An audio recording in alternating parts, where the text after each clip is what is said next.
listeners, this is Jacco Zwetsloot here, your host of the NKNews Podcast. I'm recording this on the evening of Monday, the 30th of May, and what you're about to hear is another one of my on-the-road podcasts. It's a selection of audio snippets and interviews recorded on the road to the NK News, NK Pro event East Coast Exchange that was held last week from Wednesday the 25th until Friday the 27th of May on the East Coast in Kangwon province. It's the northeastern province of South Korea, and in the county of Gosong-gun, that is right up against the demilitarized zone, just across the border from the famous Kumgang Mountains, or Mount Kumgang. I can't tell you anything that happened in the talks, the discussions. They were all off the record, covered by Chatham House rule. What I can say is that former Special Representative to North Korea and Assistant Secretary of State Steve Biegun was our VIP special guest flown in to attend the East Coast Exchange from the East Coast of the United States, all the way from the East Coast of the USA to the East Coast of Korea. Steve Biegun came to join us, and while I can't tell you what he said in his speech, I can say quite proudly that he referenced the episode of the NK News Podcast in which he appeared. That's episode 192, if my memory isn't failing me. Mentioned it no less than 3 times during his speech, and recommended strongly that people go back and listen to it. Now, I beg your pardon, I've checked, it's episode 191.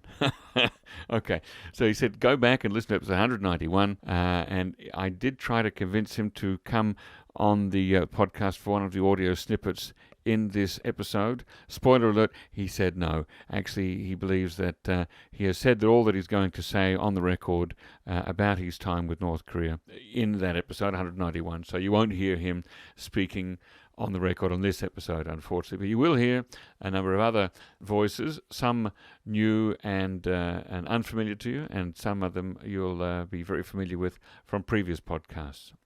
It was a fantastic event. We do hope that more of you will subscribe to NK Pro and join us next year at a similar event, whether that'll be in Gosong-gun or elsewhere in South Korea or even elsewhere in the world is very much up in the air, yet to be decided. But we do hope you find this on an interesting episode nevertheless. Oh, one thing I should tell you is that going into the East Coast Exchange, there was some trepidation, actually for some people expectation, that North Korea would engage in a 7th nuclear test. That would be the first nuclear test in almost 5 years, since the last one was approximately September 2017, if memory serves. And North Korea was certainly sending signals, indirect signals. It hadn't stated it was going to do a test, but there were some signals that something was afoot in the tunnels of Punggye-ri and that there might be a 7th test. In the end, there wasn't one, but going into the East Coast Exchange, of course, we didn't know that, and there was some fear that it may upend the schedule of the East Coast Exchange completely, because obviously all the journalists, not just those from NK News and NK Pro, but also all of our guests from other outlets, would have to suddenly scramble to write stories and do pieces to camera and to microphone to explain what had happened. But in the end, the whole trip to Gosong went without a hitch. There was no nuclear test, nor was there a satellite launch. Of course, we all know that now in retrospect, but also there were very few clouds in the sky. It was wonderful weather, and we had a beautiful, clear view into North Korea. So, yeah, stay along for the ride, enjoy, and I'll catch you at the end of the episode.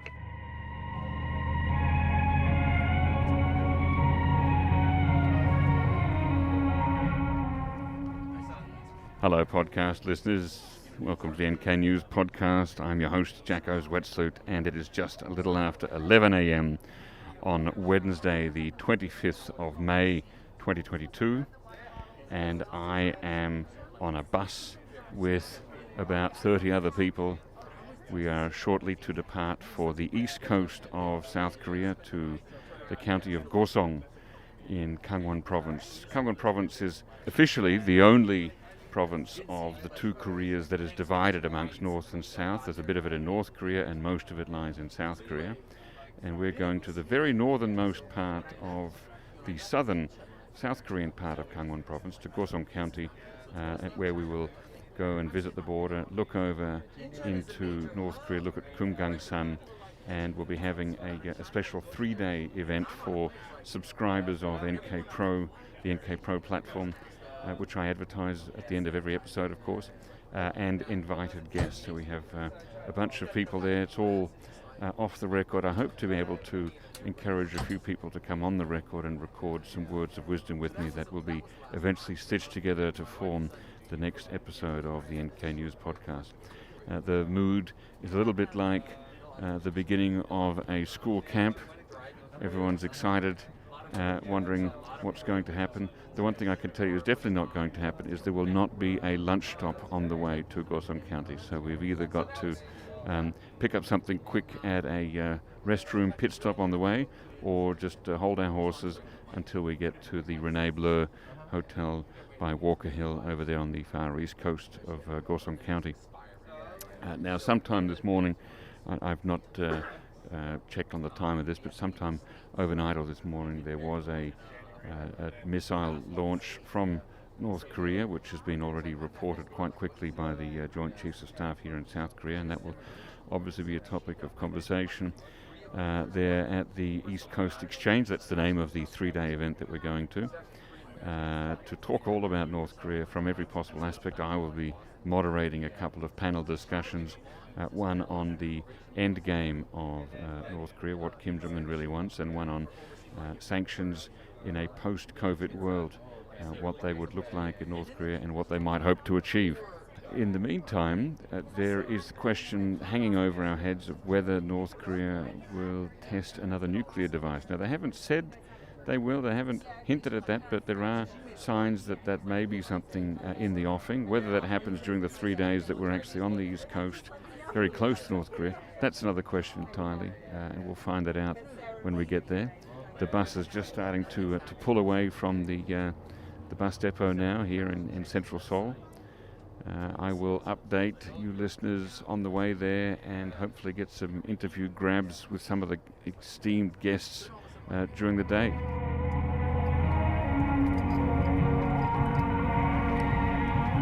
Yeah, we're at the first rest stop, perhaps the only rest stop on the way to Gosong County, here at the Gapyeong Hugyeso. That's the Gapyeong rest stop, otherwise known as Tasty One. Yes, and we're about to go and get some of those fried potatoes. Chris, you excited? I'm excited about the cafe over there. How long has it been since you've been to a Hugyeso for a meal? Many years, actually. I've been looking forward to it. Yeah, for me it's probably about a decade or more. It's been a long time, but I do have fond memories of salty, oily, small baby potatoes. Nothing else was particularly tasty. No, it was mostly ghastly, wasn't it? Mostly very, very ghastly. Yes, but we'll be stopping here. Maybe I'll get some comments from some people on the latest missile launch from North Korea, or the state of the potatoes, ordeng and kimbap here at the Tasty One Gapyeong Hugyeso. I would say the potatoes are more important. Reviewing the potatoes is superior to reviewing North Korean missile launches any day of the week. Now, Gapyeong is very important in Korean War history. This is where the Australians fought a big battle against the North Koreans, and I think the Chinese as well. Are you familiar with the Battle of Gapyeong? Indeed, it is a very important area, a rich history in that area, but I'm not personally a historian of the Korean War. So. Generally, every year in April, the Australians come out here, also the Canadians and the Brits as well, for a memorial at one of the cenotaphs in Gapyeong. And a tour. And a tour. An extensive tour of the battlefields of the area, yeah. All right, here we go. Let us see what they have for us at the Tasty One. It's quite busy, I must say. On a Wednesday lunchtime, it is really busy. This place is pumping. Lots of tourists clearly heading east, maybe out to Gosong. Right, where are the potatoes? Are they normally outside? No, yeah.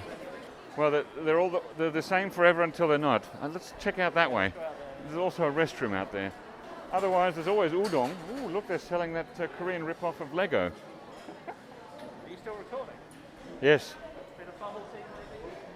No, bubble tea does not cut it for me, I'm afraid. Jeez, this place is massive.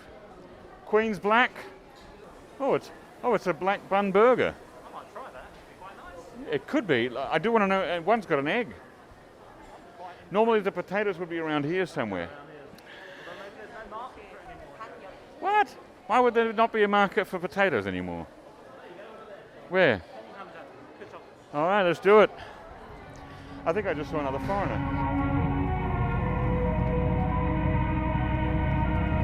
Having filled up on cheap, oily, salty potatoes and a whole head of ear of corn, I am now back on the bus with my bottle of shike, sweet and tasty Korean traditional rice drink, and we are back on the road again from Gapyeong, heading east to Gosong County. I do recommend a trip to Gosong County if you haven't been there before. There's the best North Korea-related museum in all of South Korea is there. It's the DMZ or DMZ Museum in Gosong. It's right on the border, on the demilitarized zone. And from there is an observation tower where you can look over at the Kumgang-san or Mount Kumgang Mountains. So Gosong is definitely a great place worthy of visiting.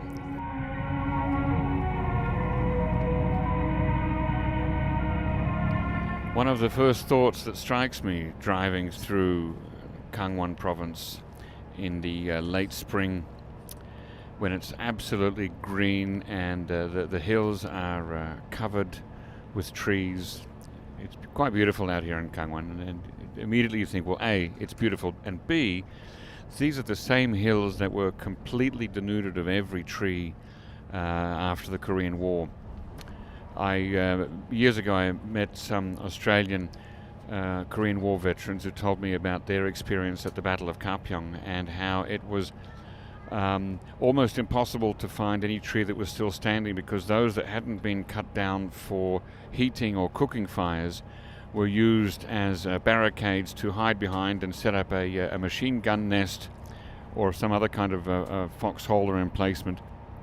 So the fact that South Korean hills now are tree-lined and as beautiful as they are is a testament to the many decades of planting of trees, reforestation programs promoted heavily by Park Chung-hee. Every year there was an Arbor Day. They don't have it as a public holiday anymore, but every year, every school, every workplace would go out there and plant a number of trees. And in some of the forests you'll see markers commemorating how many trees were planted in a given year, and that is the reason that the hills are no longer as bare as they used to be, nor are they covered with low-level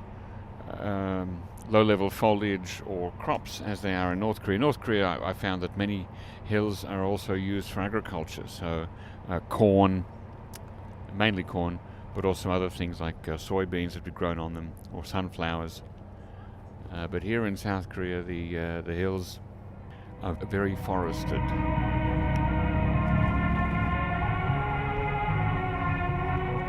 And here we are. We've just arrived at the Hotel Rene Bleu by Walker Hill on the east coast of Korea, and it's a lovely view outside. Jamie Banfield, what do you think of the view? It's great. There's an island with some trees and grass of some sort. And sand. Yeah, so the beach is, we really are on beachfront here. It's very close to the coast, and we're waiting for check-in. Say again, Tom Coyner? And a tsunami. We're waiting for a tsunami? I don't think so. Well, it could happen where we really have a perfect view of one. You're always the pessimist. No, always the person ready for excitement. Okay. Well, And We go down together, right? if the ship sinks, we do go down together. That's right.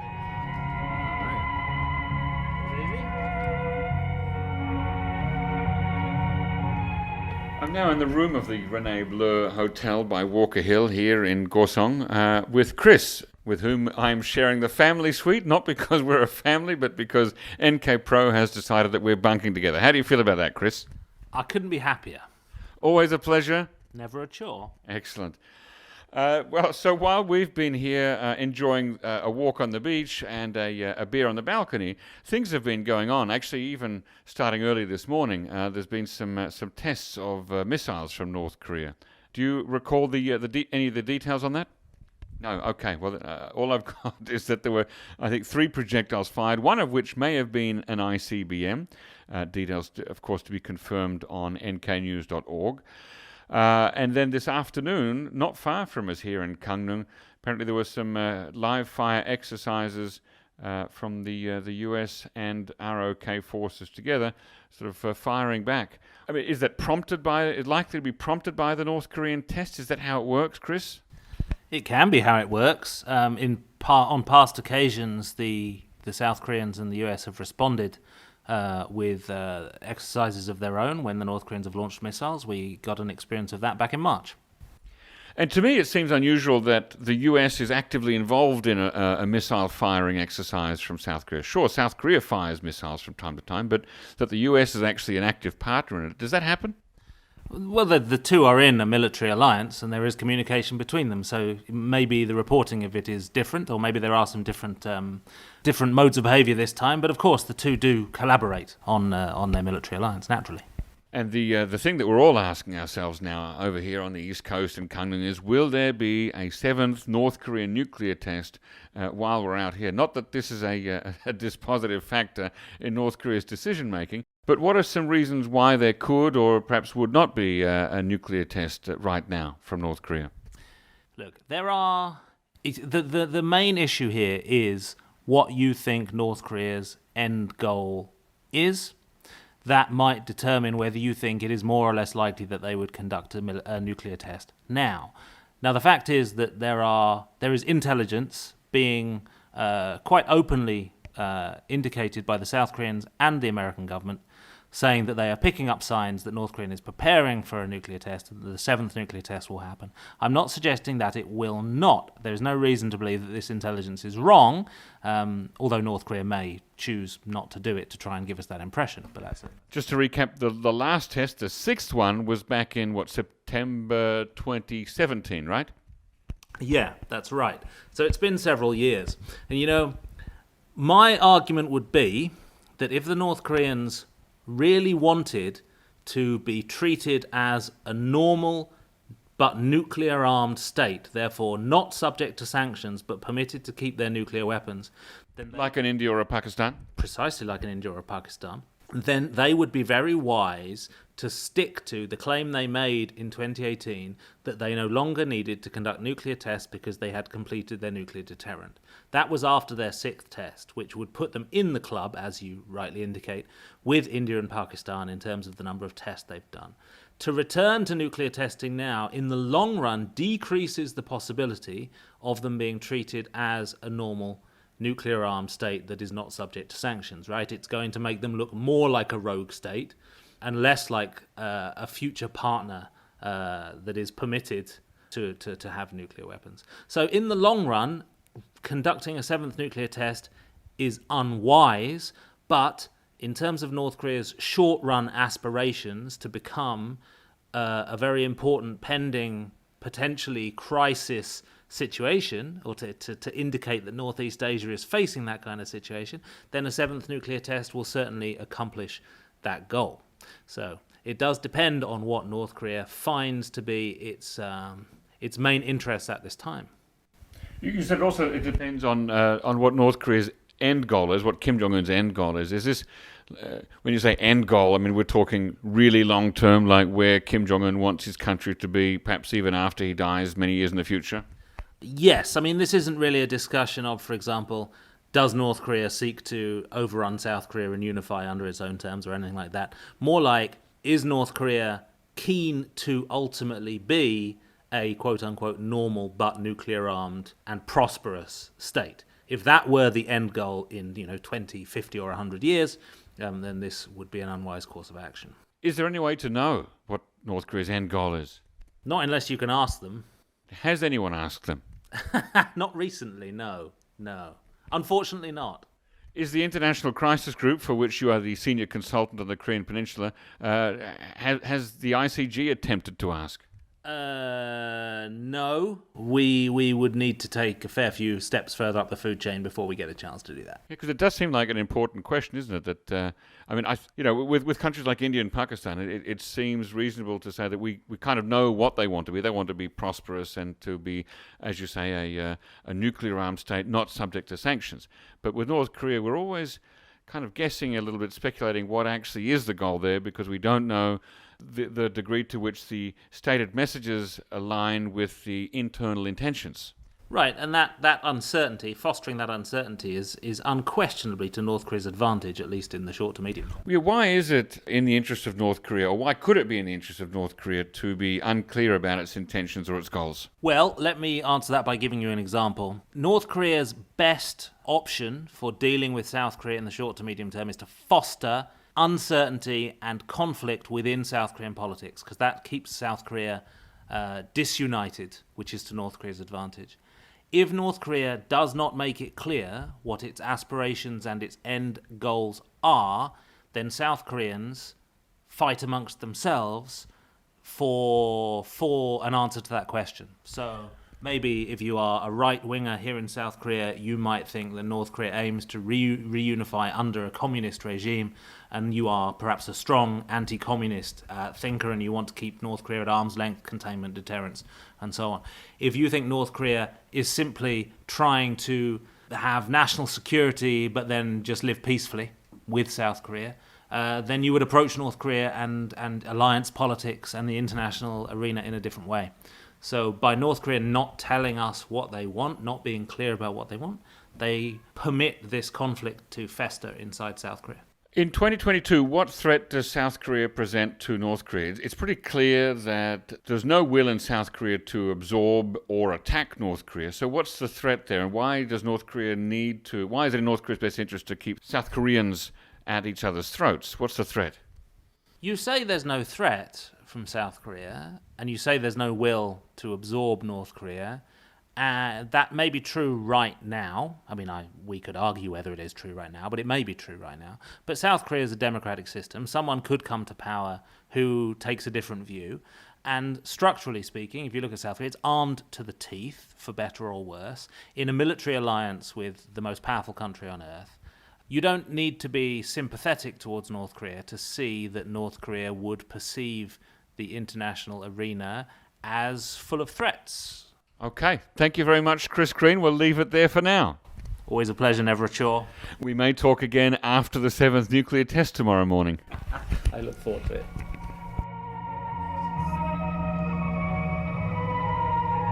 Hey, Chad, how are you feeling about this East Coast exchange? Very good. We've been planning this event for about 6 months now, 7 months. In fact, about 2 years. Yeah. But coronavirus has delayed it, and it's kind of a secretive event. Like, we've not promoted this online. There's no public awareness about it. Right, it's for NK Pro members and invited guests only, isn't it? That's right, and we've really gone for a VIP audience. And the goal was really just to bring together a bunch of people, spend 3 days together, and keep the conference programming to a minimum and just create a lot of space for going to the beach. We've just been splashing around in the water, not doing an overload of, you know how it is, Jacco and Seoul, where you have those panels where it's like 7 people on a stage. And it's 90 minutes in the conference and you only get 15 minutes between the panels to talk. And it's all men. And it's all men. It's very diverse here. Yeah, it's very diverse here.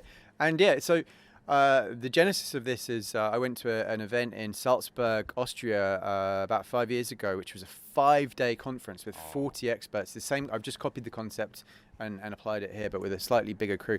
And you had diplomats there, you had defectors, you had UN panel of experts people, and a lot of those people I met have stuck with me as contacts, as informants, you name it. And I just thought it was magical back then, and we're trying to do the same thing here, and it's really great. Are you hoping to do this every year? Good question. I think it would be lovely to do it every year. We've just been, as you know, at the border today, and we had a briefing. I think some of those things are not replicable on a yearly basis if you have the same kind of crowd, but there is a lot of rotation in Seoul with diplomats and military. So, and at the same time, Jeju Forum, there's Brussels Forum. There are lots of events that take place in certain cities. So Pyeongchang Peace Forum. Yeah, we could. It's a great place to be. And I've never been to Salzburg. Salzburg was amazing. Yeah, that was great. I think there'd be high excitement about going there next year. I think this is a conference that's better on tour. We've done Tokyo together. We've done DC. We've done Brussels. We've done Brussels. Yeah. So maybe we pick Singapore and Berlin were actually on our list. Berlin. But those got cancelled due to coronavirus. So, But how have you found it, Jacco? I've really enjoyed meeting. Actually, I'm surprised at how many people I don't know in the North Korea space. So I've met about 20 to 30 new people here, and it was my first time to ever go to an observation, but the observation post northernmost in South Korea. So it's the I don't know what name it is. Maybe it's Gosong Observation Post, but it was a fantastic view right across the border into the Kumgang Mountains. With live zoom camera. I don't know how that guy trained, but basically when he was the speaker was describing all the locations, there was a guy with a TV studio style camera with a seat who would swivel around and just zoom perfectly without a flaw to just random places like 2 or 3 miles away, and he did it flawlessly over and over again. It was remarkable. Yeah, he would. So the narrator would say, for example, and over there at the 10:30 o'clock direction, there is a North Korean guard post with a man standing outside, and he would zoom and just capture it. Yeah, just perfect. Yeah. I don't know what the training is like for that. Perhaps he's preparing for a job on television. Yeah, maybe. But no, all in all, fantastic. And I don't want to just shamelessly product plug or anything here, but if you are curious about this kind of experience, we are going to these same sites, Jacco and I, in September, and it's open access. If you want to come, you can pay the fee. It actually works out at less than $200 a day for your food, your lodging, to be surrounded by, unfortunately, Jacco and I. But you also there are others. You also have some very big experts coming, and they're just going to hang out and kick about on a beach and go to very interesting sites. And there are, I think, just less than half the spots available now, and we've got only still 4 months to go. So those tickets will go soon. If you want to book, go to NK News, and there's a banner in the side. You click it. It says North Korea from Close Up Tour. And Jacco, in fact, and I will be joining this West Coast part. We'll be here. Yeah, that's right. We'll be here at the in the middle of September. So do come along. Check us out on nknews.org. The reason we've got Jacco, in addition to being a great podcast host, is because he used to be a tour guide in North Korea. So. I did used to be a tour guide also in South Korea for the American military. So I've done it on both halves of the peninsula now. There you go. Fantastic. All right. Thanks, Chad. I'm going to go talk to some more people. Good stuff.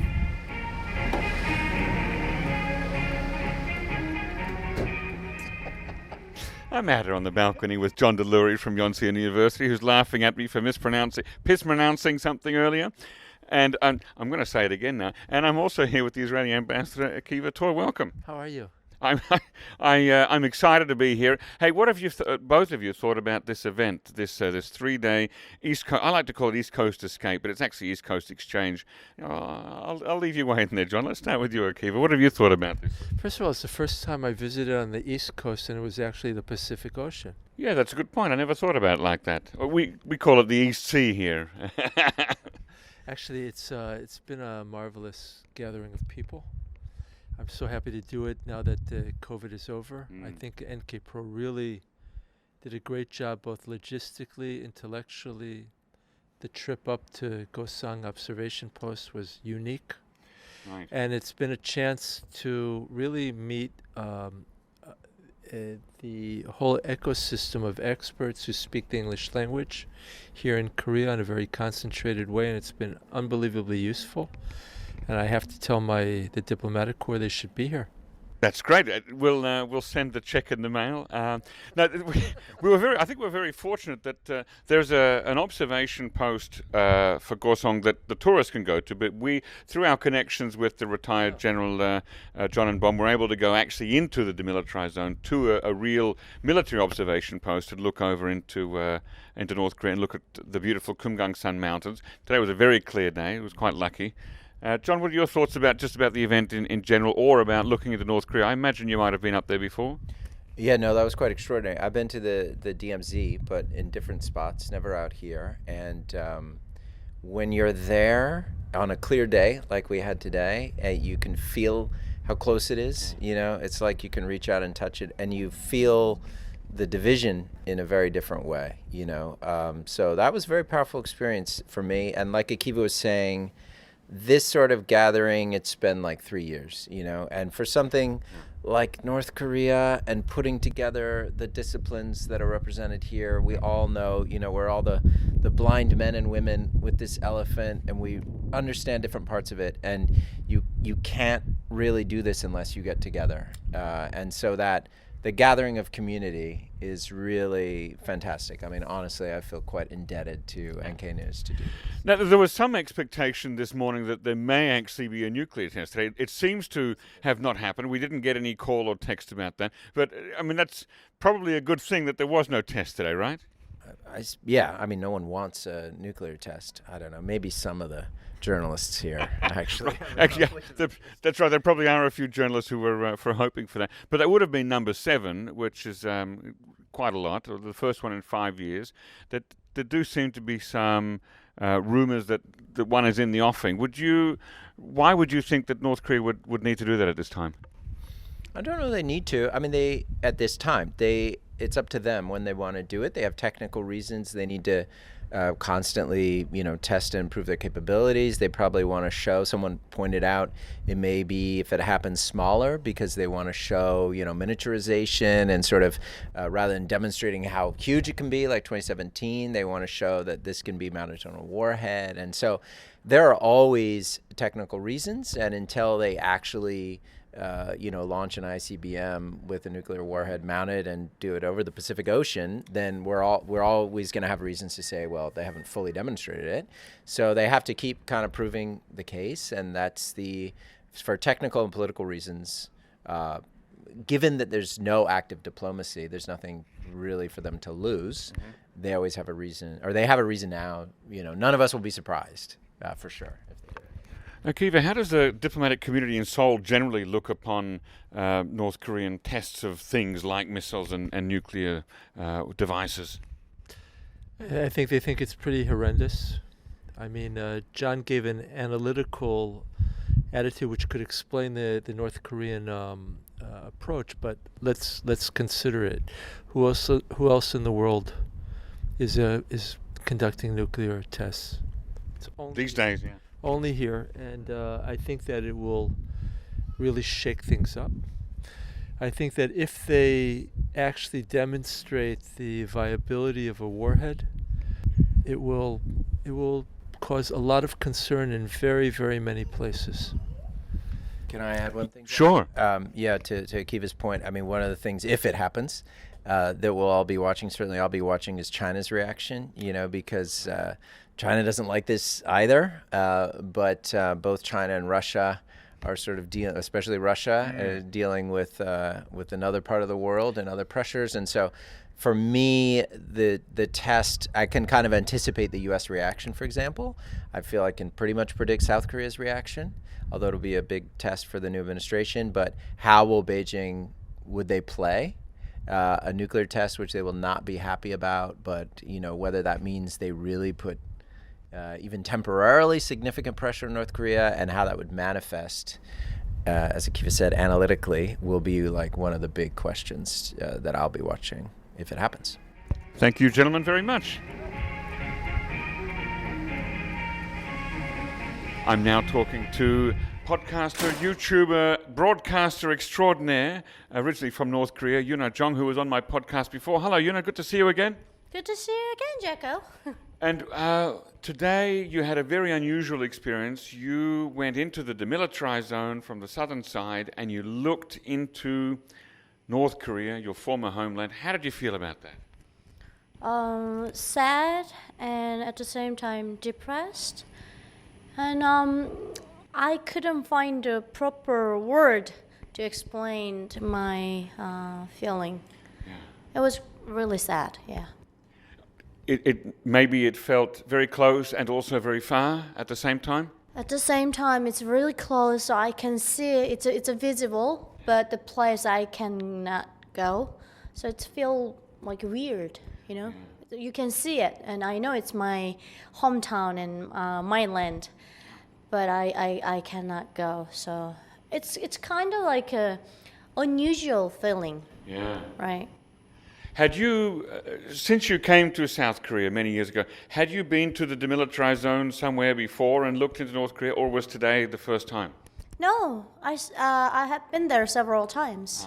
Yeah, but different seasons. Different seasons. Yeah, so the view today was really beautiful. Like blue sky, and it's really clear sky. So I think today was the best day and best look of Kumgang Mountain. Yeah, we were looking into Kumgang Mountain, which is at the southeast corner of North Korea. Your home province is in Jagang Province in the north, bordering with China. Yeah, it's a border. It has a border, but Jagang Province itself is a very protected and district area. So even though it has a border, but nobody attempts to cross the river, Amrok River, Yalu River. Yeah. And when you lived in North Korea, did you ever visit Mount Kumgang from that side? Actually, Kumgang Mountain is not allowed for normal civilians. So it's like, militarized area. So even higher rank or like powerful people, they cannot go easily. Not like a Myeohyang Mountain or Chilbo Mountain like that. So Kumgang Mountain is not the place North Korean people can enter easily. Earlier today, during the conference part, you shared a bit about your experience with the North Korean medical system because, of course, COVID is going around in North Korea right now, and you talked about your experience visiting doctors and trying to get medicines. Can you give a short overview of that for our listeners? For getting medicine in North Korea? So, for example, let's say you become sick, you have a headache and your stomach is sick, and you want to go and see a doctor. Is it easy to go and see a doctor? And also, what about getting medicine? Normally, if it's not need surgery, you don't go to doctor because North Korean people, they survived, they got through severe time, right? So they don't really afraid of anything. But if you need to go to get surgery, yeah, for sure, you go to doctor and go to hospital. But normally when you have a fever, they just diagnose this by themselves and just getting a painkiller or pill. So just like cover themselves. So they just don't go to hospital or seeing a doctor. Not like here. And where do you go to get medicine? Are there pharmacies in North Korea? There's no pharmacy, unfortunately. But as I mentioned earlier, you need to go to Jangmadang. To the street market? Yeah, street market with list. And sometimes you don't need a list because you already had a fever once in your lifetime. So they think that, maybe I got a cold, maybe I got a flu, so maybe I need to get a shot, or maybe I need to get a painkiller, and that's all. So that's why they just go to Jangmadang and get pills or whatever medicine from there. And sometimes you go to a smuggler's house that they get some medicines from China. So sometimes Jangmadang doesn't have that thing, but smugglers have. Then you go to smuggler's house and then get it. And there's not pharmacy, but every village have that kind of house. Yeah, so it's not really difficult to get medicine there.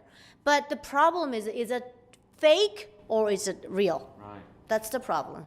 Now, if you need to get a shot, if you need to get an injection of something and you buy the drug at the market, who gives you the injection? Do you do it yourself, or does the man in the market do it, or does your mother do it? No, yourself.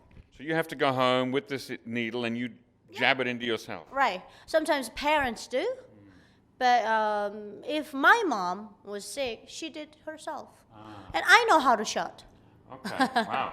And you also talked about when you were young in elementary school, getting a vaccination for some kind of diseases, and you said that something interesting, that the needles were used again and again for multiple people. Is that right?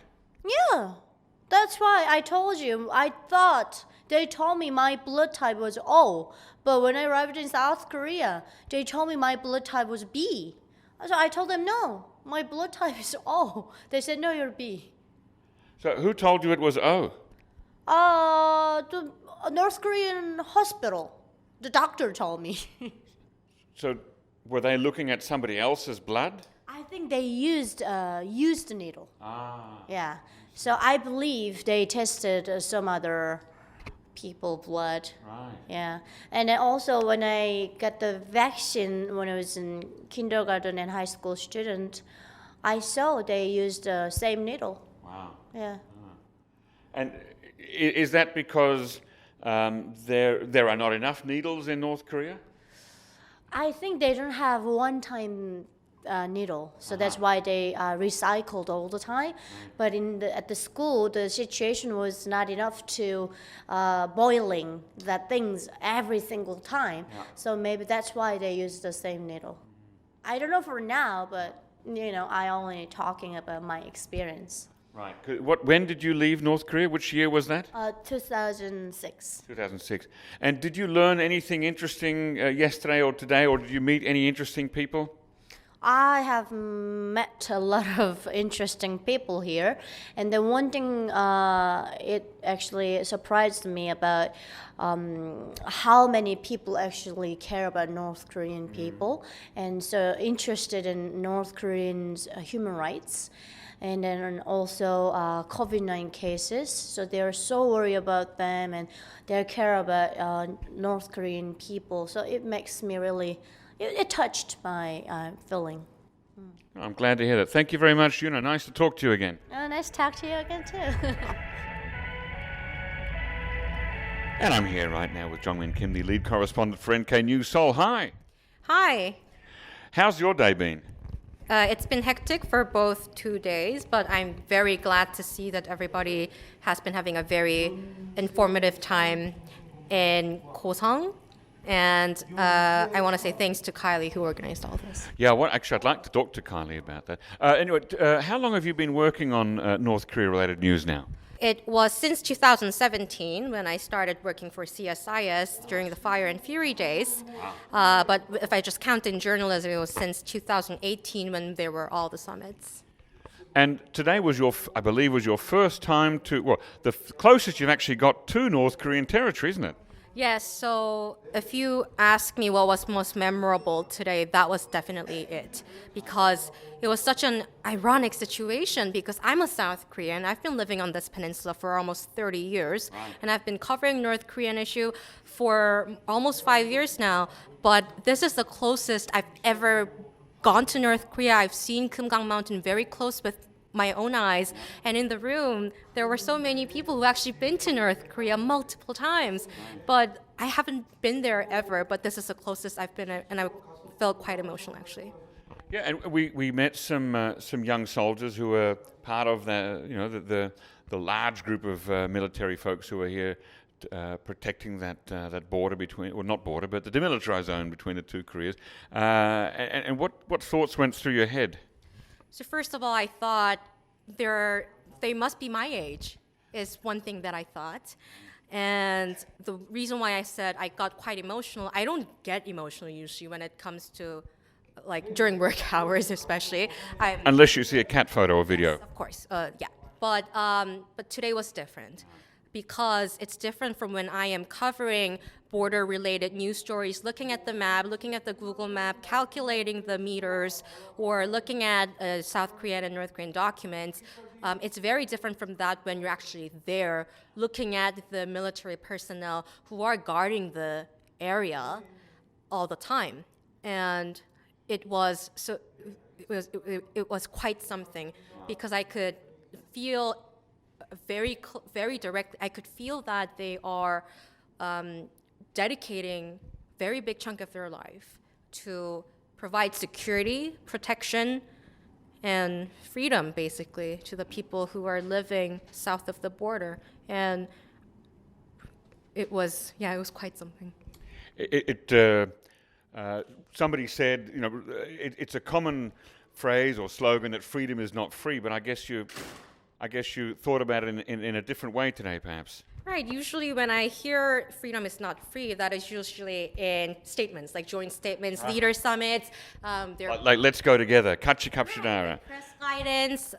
It's usually a rehearsed line. Yeah. But reminding of that phrase, standing there, sitting there, looking at the border, looking at the people who are actually staying in that area, trying to guard it. I felt it to my heart that freedom is not free, and we should remember that when we are not there, actually. And you had earlier today moderated a discussion with a young woman who's come from North Korea originally. We do have a real diversity of views here at this conference. People from all across the spectrum, Korean, non-Korean, sympathetic towards North Korea, hawkish on North Korea. What do you think about having such a rich mixture of opinions here? Is it just confusing? Is it a cacophony of chaotic views, or is that what is that what's really good about this? I think cacophony of chaotic views is what democracy is supposed to be, honestly, and especially in this day and age. But I think the discussions were constructive because we all know that we all have different views. But I enjoyed the fact that how people were very open to talk about what they actually feel in a very safe environment without hedging. And that was quite something. That was why I was proud of this event, because I felt like we were building a community. I think building a community is very important for people who cover the same beat, study the same beat, looking at the same thing, especially when they don't have the same views. Right. And spending 2 nights and 3 days together, actually walking near border areas together, even though we have different views on North Korea and how to approach sanctions, how to approach China, how to approach denuclearization, whether or not South Korea will have nuclear weapons, we all have very much different views. But we enjoyed each other's company, and we were very open to listening to each other's views. And I thought that was very healthy.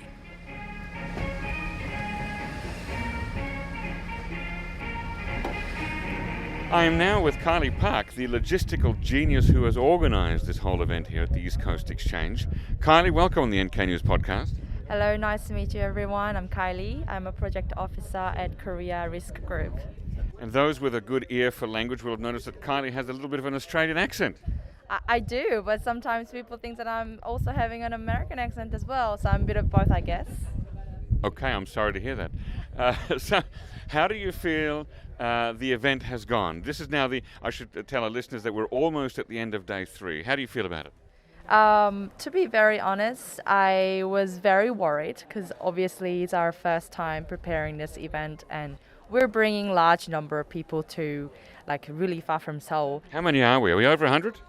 I think we're up to 90 people. Okay. Yeah, but we have like a 95 guests. Everyone basically from Seoul, even from overseas. But you know what? In the end, I think it turned out really well. I think everyone had a really good time, including myself, which I'm very grateful for. Yeah. So yeah. What was the highlight for you?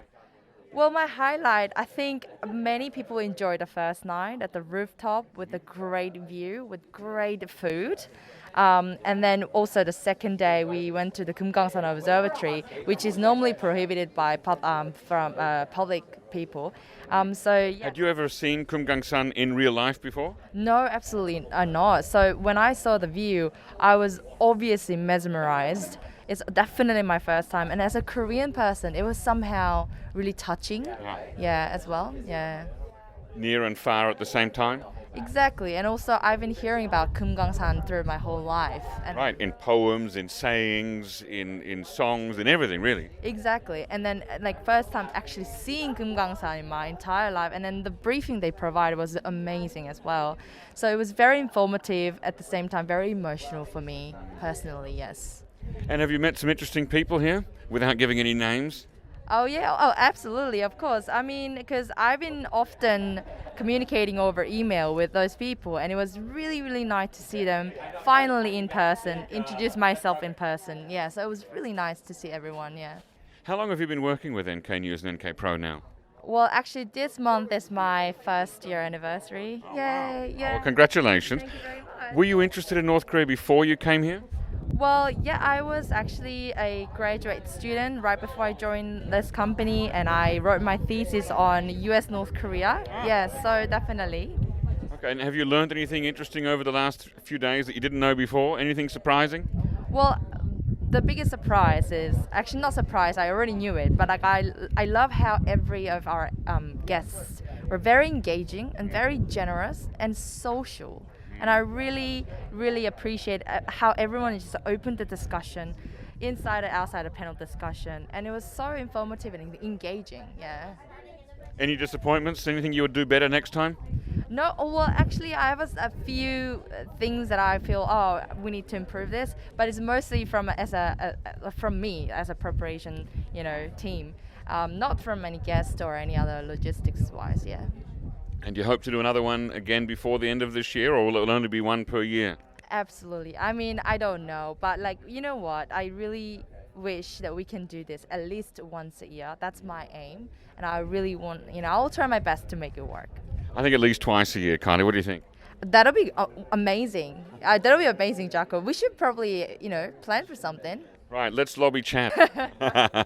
All right, thanks, Kylie. Congratulations on planning a wonderful event, and also congratulations on your first year anniversary at NK News and NK Pro. Thank you very much, Jacco. I look forward to work with you for many years ahead. Thank you. Me too. Thanks, Kylie.